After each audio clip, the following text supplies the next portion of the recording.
I'm gonna be making my great-grandmother's buttermilk biscuits. And who doesn't love a flaky, fluffy biscuit? I know I do. So follow along and I'll show you how I make them.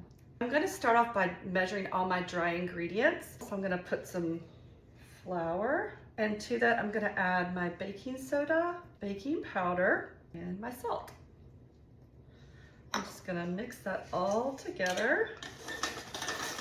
I didn't know my great-grandmother, but she was the modern woman in a Southern culture. She drove her own car, she worked, she was a social worker in a hospital, which melted my heart because I was a nurse practitioner in the hospital. So I love that. She cooked a lot in the kitchen, and my mom would tell me that they cooked a lot together. They made this yeast roll together, so I'll definitely have to get in the kitchen at some point with my mom to make that. My mom actually gave me a really good tip. You stick the bowl in the refrigerator to keep it cold along with your butter. I thought that was a good idea because you definitely want to keep the butter cold.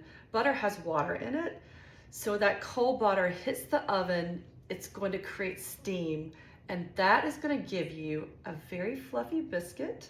I'm going to add in all my dry ingredients to the bowl. And when you're mixing the butter with the flour, you can use your hands, but I like using this pastry tool to help mix the butter in.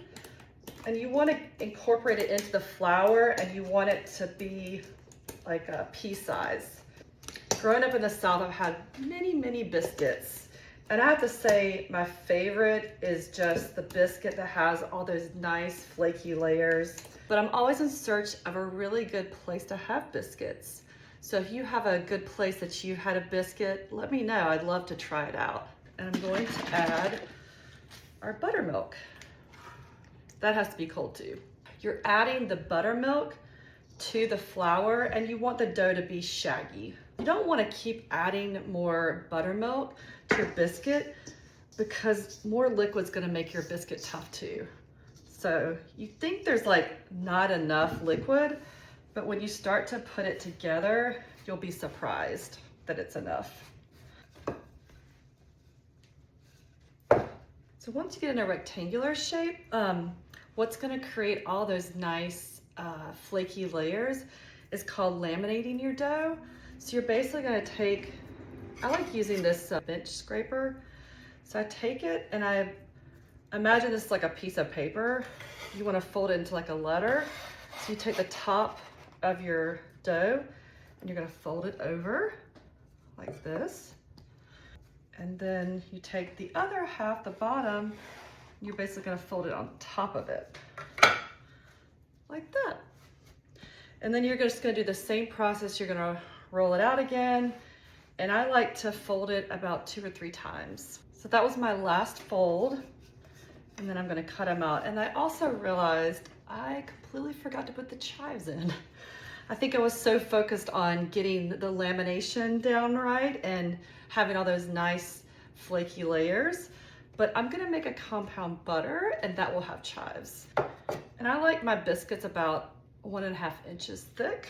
I cut my biscuits, I put them in a cast iron skillet, put them in the fridge to chill, brush them with buttermilk, and now time to bake. All right, they're going in the oven. Those beauties.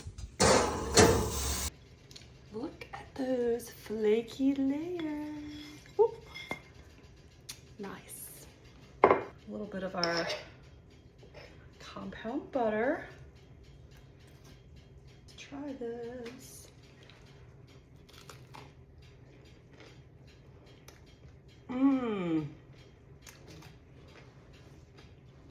The biscuit is so flaky, so fluffy and delicious, and the butter just takes it to the next level. This is gonna taste so good paired with the crab soup, or you could eat this by itself. But I hope you get in the kitchen with your friends and family and make these biscuits, and maybe you have a recipe from your great-grandmother that you could try. Enjoy.